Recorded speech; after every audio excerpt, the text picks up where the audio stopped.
जिंदगी को कैसे जीना चाहिए और खुशी खुशी कैसे से बड़ी सफलता प्राप्त की जा सकती है, इसके पीछे का एक गहरा रहस्य आज मैं आपको एक स्टोरी के माध्यम से सुनाऊंगा। तो चलिए स्टोरी की शुरुआत करते हैं। तथागत गौतम बुद्ध कहते हैं कि शांति हमारे भीतर है, शांति हमारे अंदर से आती है, इसे बाहर मत ढूंढना। लेकिन अगर आप आज के समय की बात करेंगे तो आज हर एक मनुष्य केवल दौड़ में लगा हुआ है। उसे दौड़ना पसंद है, वे दूसरों से आगे निकलना चाहता है और दूसरों से कुछ अलग मुकाम बनाना चाहता है। लेकिन वह ये भूल चुका है कि जिस रास्ते पर वह दौड़ रहा है वह रास्ता कभी खत्म नहीं होता और ना ही आपको कभी मंजिल मिल पाएगी, क्योंकि ये रास्ता अनंत है, इसका कोई अंत नहीं। अंतिम समय में भी जब हम अपने आप को देखते हैं तो हम अपने आप को वही रास्ते पर खड़ा ही पाते हैं जहां से हमने इसकी शुरुआत की थी। हालांकि यह सच जानकर भी लोगों को कोई फर्क नहीं पड़ता। वह तो इस रेस में, इस दौड़ में जितना चाहते हैं, वह अपने आप को श्रेष्ठ साबित करना चाहते हैं। जब कोई उनसे पूछता है कि तुमने अपने जीवन में क्या हासिल किया, तब हम अपना मत करने से कभी पीछे नहीं हटते। हम इसका जवाब कुछ इस तरह से देते हैं कि हमने अपने जीवन में ये हासिल किया, मैंने अपने जीवन में वह हासिल किया, मैंने इस मुकाम को पाया है। लेकिन इस बात का असली मतलब केवल वही समझा सकता है जिसने ये सब कुछ पाने के चक्कर में अपने समय को गवा दिया और अभी भी वह इस दौड़ में दौड़ रहा है, क्योंकि उसे अपनी मंजिल अभी तक नहीं मिली। वह इस कभी न खत्म होने वाली रास्ते की आखिरी छोर तक पहुंचना चाहता है। लेकिन जब वह पीछे मुड़कर देखता है तो वह अपने आप को इस रास्ते पर अकेला खड़ा महसूस कर पाता है। और यही हम सबके साथ भी होगा। हम सब भी इससे बच नहीं सकते। लेकिन जो समय से पहले अपने आप को जान पाते हैं, जो अपने आप को समझ पाते हैं, वह इस अनंत यात्रा को पहले ही देख लेते हैं, समझ जाते हैं। वह अपनी हर गलतियों को सुधारने का प्रयास कर पाते हैं। लेकिन जिन्हें यह नहीं पता कि वह कहां जा रहे हैं और उनकी यात्रा कब खत्म होगी, वे लोग इस दौड़ में केवल दौड़ते ही चले जाते हैं। इसे और अच्छे से समझा के लिए आज की स्टोरी के माध्यम से आप ये समझ सकेंगे कि हम इस कभी न खत्म होने वाली यात्रा को कैसे समाप्त कर सकते हैं और ऐसी क्या चीज है जिसे हम अपने जीवन में उतारकर अपने आप को समझ सकते हैं, पहचान सकते हैं, जिससे हम अपने जीवन की सभी समस्याओं का समाधान कर सकते हैं। पुराने समय बात है, एक पहाड़ पर एक गुरु रहा करते थे। उन गुरु की ख्याति दूर दूर तक फैली हुई थी। वह गुरु बहुत ही ज्ञानी थे, लेकिन उन्होंने अपने पूरे जीवन काल में कभी किसी को अपना शिष्य नहीं बनाया। उनके पास अनेक लोग आते और उनसे कहते कि हमें अपना शिष्य बना लो, लेकिन वह कभी किसी को अपना शिष्य नहीं बनाते। इसी तरह से समय बीतता गया। समय के साथ साथ गुरु धीरे धीरे वृद्ध हो चुके थे। अब उनकी रोजमर्रा के कामों में भी उन्हें तकलीफ होने लगी थी। फिर उन्होंने एक साधक को अपना शिष्य बना दिया। एक दिन धीरे धीरे रात्रि का समय हो चुका था और उतने ऊपर उस पहाड़ी पर पानी का कोई स्रोत नहीं था। पानी लेने बहुत दूर जाना पड़ता था और शिष्य को बहुत जोरों की प्यास लग चुकी थी। वह पानी ढूंढने के लिए यहाँ वहाँ घूम रहा था, यहाँ वहाँ फिर रहा था, लेकिन उसे कहीं भी पानी नहीं मिला। और जब उन गुरुवर ने अपने उस शिष्य को पानी ढूंढता हुआ देखा तो उन्होंने कहा, बेटा, तुम्हें इस पहाड़ पर कहीं पानी नहीं मिलेगा। आज की रात तुम्हें ऐसे ही बितानी पड़ेगी। कल सुबह सुबह हम पानी के लिए निकल पड़ेंगे। उस शिष्य ने अपने गुरुवर की बात मान ली। उसने जैसे तैसे अपनी रात वहां पर बिताई और अगले दिन सुबह गुरुवर और शिष्य पानी लेने के लिए निकल पड़े।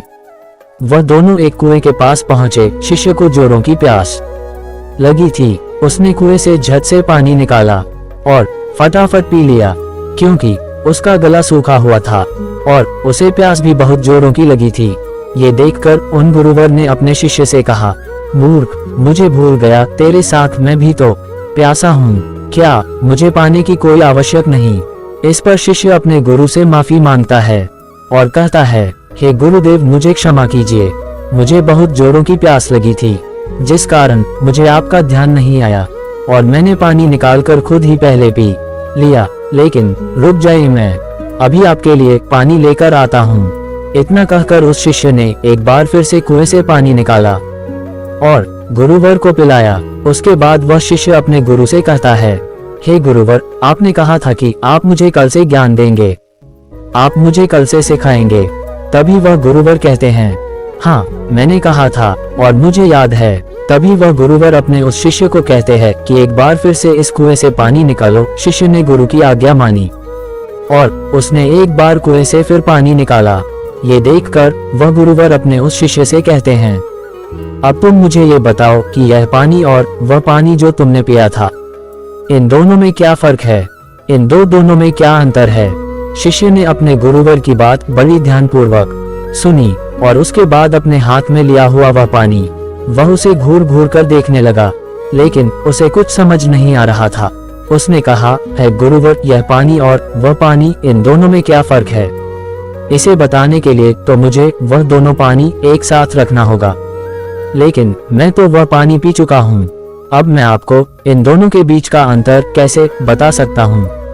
कहीं आप मुझे मूर्ख तो नहीं बना रहे, क्योंकि पानी तो एक जैसा ही होता है, फिर भला पानी में कैसा भेद? शिष्य की यह बात सुनकर वह अपने शिष्य को बड़े ही ध्यानपूर्वक देखते हैं और फिर कहते हैं, शिष्य, जब मनुष्य के भीतर किसी चीज की प्यास उत्पन्न होती है और वह अत्यंत गहरी होती है, तब मनुष्य उस प्यास को बुझाने के लिए, उसका निवारण करने के लिए अपनी पूरी ऊर्जा, अपनी पूरी ताकत लगा देता है और तब उसे केवल अपनी प्यास बुझाने का स्रोत नजर आता है। इसके अलावा उसके आसपास और भी बहुत कुछ होता है, लेकिन उस पर उसका ध्यान नहीं जाता। जिस प्रकार तुम्हारा गला सूखा हुआ था और तुम्हें जोरों की प्यास लगी थी, तुमने कुएं से पानी निकाला और झट से पी गए। तुम्हें एक पल के लिए ये ख्याल नहीं आया कि साथ ही में तुम्हारे गुरु भी खड़े हैं और उन्हें भी जोरों की प्यास लगी हुई है।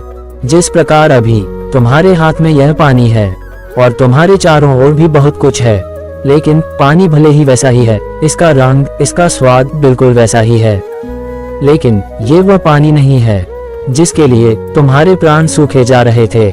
इसी कारणवश देखो, तुमने अभी भी यह पानी अपने हाथ में ही लिया हुआ है। यदि तुम्हें जोरों की प्यास लगी होती तो तुम इस पानी को भी पी गए होते बिना किसी इंतजार के, लेकिन अब ये हो सकता है कि तुम इस पानी को फेंक दो या इसे कुएं में वापस डाल दो। इस कुएं में जितना भी पानी है सब एक ही है, सबका रंग, सबका रूप, सबका स्वाद एक ही जैसा है, लेकिन ये तो हमारी मन की स्थिति के कारण हमें यह अलग अलग नजर आता है। अर्थात सब कुछ तुम्हारे भीतर परिवर्तन होता है, बाहर कुछ नहीं। अपने गुरु की यह बात सुनकर शिष्य बहुत खुश हुआ, उसे बड़ी प्रसन्नता हुई। आश्रम से निकलते वक्त वह अपने साथ एक पोटली लेकर निकला था। उस पोटली में उसने लेखनी रखी थी। उसने तुरंत ही वह लेखनी निकाली और गुरु के कहे शब्दों को लिखना शुरू कर दिया। ये देखकर वह गुरुवर अपने उस शिष्य से कहते हैं, ये तुम क्या कर रहे हो? इसके जवाब में शिष्य अपने गुरुवर से कहता है गुरुवर, आपने जो कुछ भी कहा मैं उसे भूलना नहीं चाहता। ये सब मुझे सीखना है, मुझे याद करना है, जिस कारण मैं इसे लिख रहा हूँ और बाद में मैं इसे याद भी कर लूंगा। तभी तो मैं ज्ञानी बन पाऊंगा, तभी तो मैं लोगों को ज्ञान बांट सकूंगा। अन्यथा यदि मैं ही आपकी बातों को भूल गया, अपने जीवन में उसे नहीं उतार पाया तो फिर मेरा यहाँ पर आना व्यर्थ हो जाएगा। गुरु ने अपने उस शिष्य की सारी बातें ध्यानपूर्वक सुनी और उसके बाद वह अपने शिष्य से कहते हैं, ये सब तो ठीक है, लेकिन अब चलो, आश्रम चलने का वक्त हो चुका है और फिर हमें अभी भिक्ष लेने के लिए भी तो जाना है। इतना कहकर वह गुरु और शिष्य वापस आश्रम की ओर लौट गए। दोनों जब आश्रम पहुंचे तो उस भिक्षा का लुत्फ उठाया। रात में उसे खाकर वह लोग सो गए। अगले दिन सुबह सुबह उन गुरुवर ने अपने शिष्य को जगाया और कहा, चलो हमें कुएं के पास फिर जाना है। इतना कहकर शिष्य और वह गुरुवर उस कुएं की ओर निकल पड़ते हैं। कुछ देर बाद जब वह कुएं के पास पहुंचते हैं तो गुरुवर अपने शिष्य से कहते हैं कि पानी निकालो। वह शिष्य अपने गुरुवर की आज्ञा का पालन करते हुए उस कुएं से थोड़ा पानी निकालता है। तभी वह गुरुवर अपने उस शिष्य से कहते हैं, कल जो तुमने पानी पिया था और आज जो तुमने पानी निकाला है, इन दोनों में क्या फर्क है? क्या तुम मुझे बता सकते हो? इस पर शिष्य तुरंत ही अपनी उस पोटली को निकालता है जिसमें उसने वह सारी बातें लिखी होती हैं। जब गुरु ने उसे वह सारी बातें बताई थी कि जब मनुष्य को किसी चीज की प्यास उत्पन्न होती है तो वह उसे मिटाने की हर मुमकिन कोशिश करता है, और उसके आसपास बहुत कुछ होता है, लेकिन वह उसे देख नहीं पाता। वह ये पढ़ ही रहा था कि तभी उन गुरु ने अपने उस शिष्य से कहा, मूर्ख क्या कर रहे हो? वह शिष्य कहता है गुरुवर, जैसा कि आपने मुझे बताया था मैं उसी ज्ञान को दोहरा रहा था और आपको आपके सवाल का जवाब देने का प्रयास कर रहा था। तभी वह गुरुवर अपने उस शिष्य से कहते हैं, मूर्ख, इस पानी को सूंघ लो, इस पानी में से दुर्गंध आ रही है।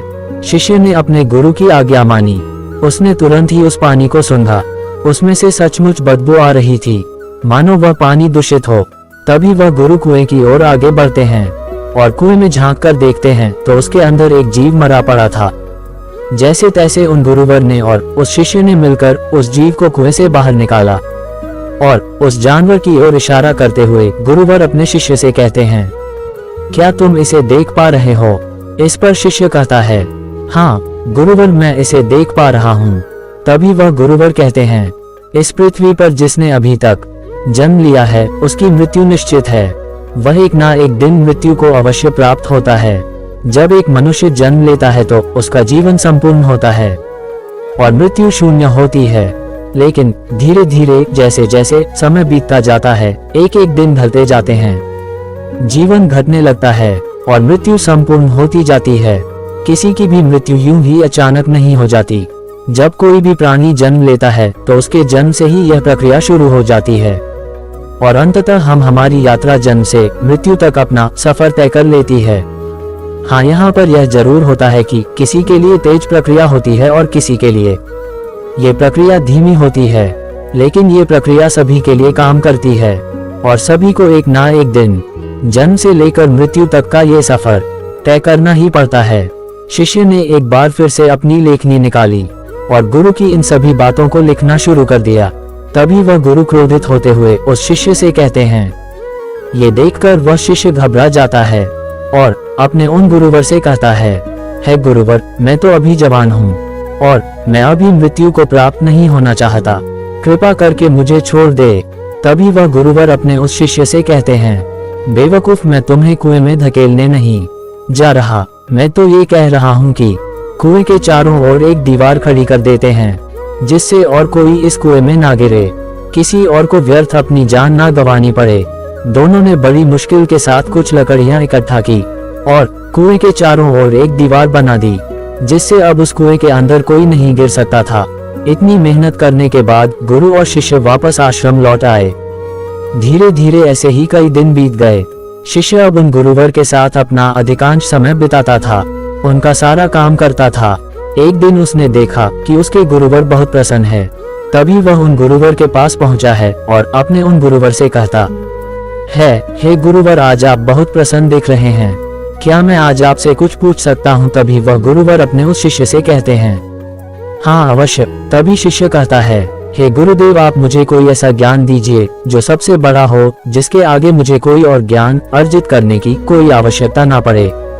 वैसे भी दिन बदन आप वृद्ध होते जा रहे हैं और आपकी मृत्यु कब आ जाएगी यह मैं नहीं जानता, इसीलिए आप मुझे वह ज्ञान दे दीजिए, तभी तो मैं आपके ज्ञान को लोगों तक फैला सकूंगा, तभी तो लोग आपके बारे में जान सकेंगे।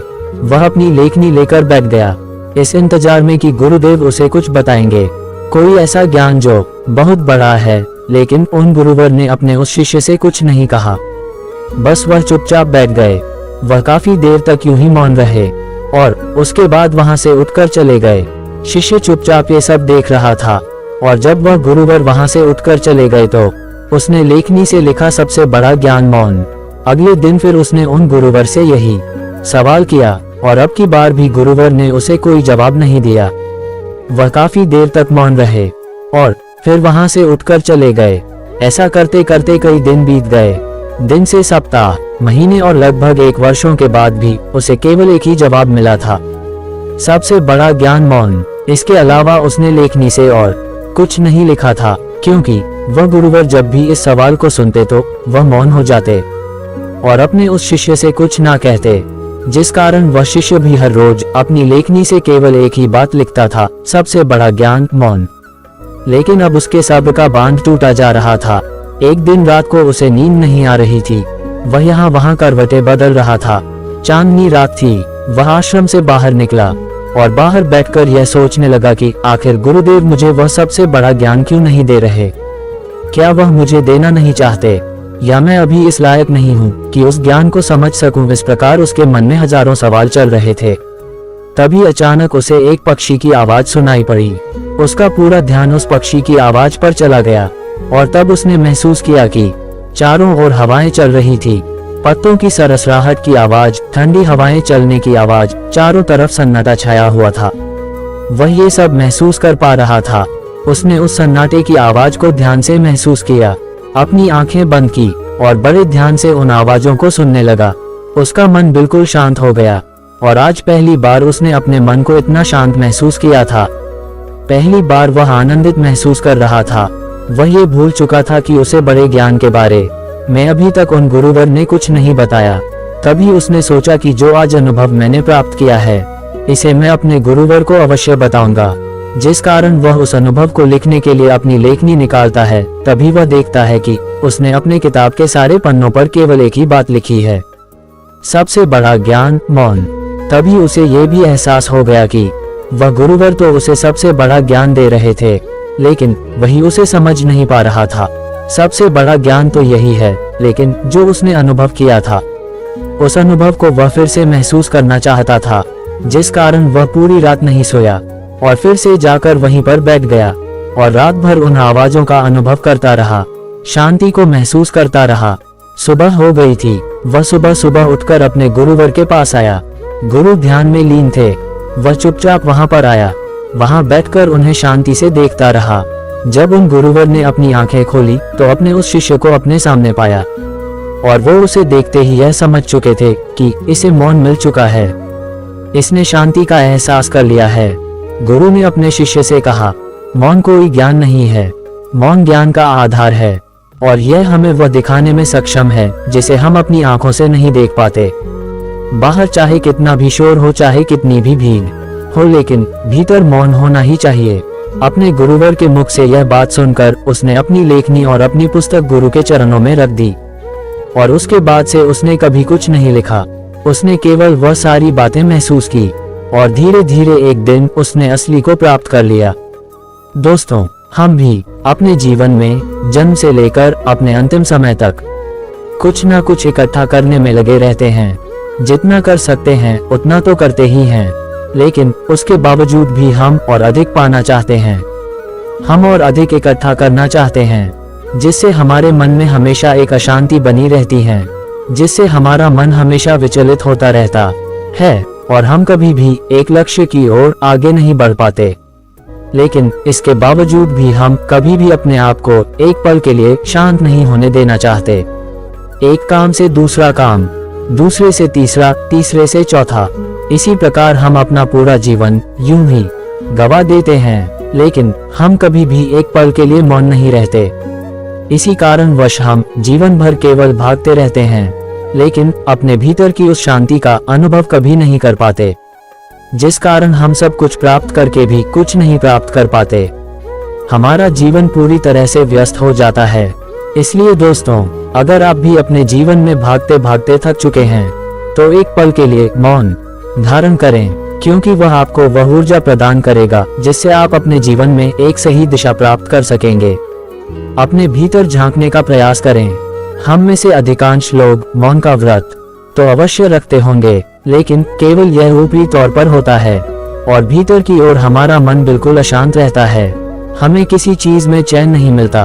हम केवल यहाँ वहाँ भागते रहना चाहते हैं, कुछ ना कुछ इकट्ठा करना चाहते हैं, जिससे हमें कभी भी शांति नहीं मिल पाती और हम यूं भी इस जीवन के भाग दौड़ में लगे रह जाते हैं। अब आप में से कई लोग ये कहेंगे कि मौन कैसे प्राप्त करें, कैसे हम अपने भीतर की ओर जाके कैसे हम अपने मन को शांत करें। तो इसका एक बहुत ही सीधा और सरल उपाय है। ध्यान अपने विचारों को, अपने आप को समझने में मदद करता है। ऊपर दिए गए आई बटन को क्लिक करें और ध्यान के बारे में जानें। अपना ख्याल रखें, अपने परिवार का ख्याल रखें।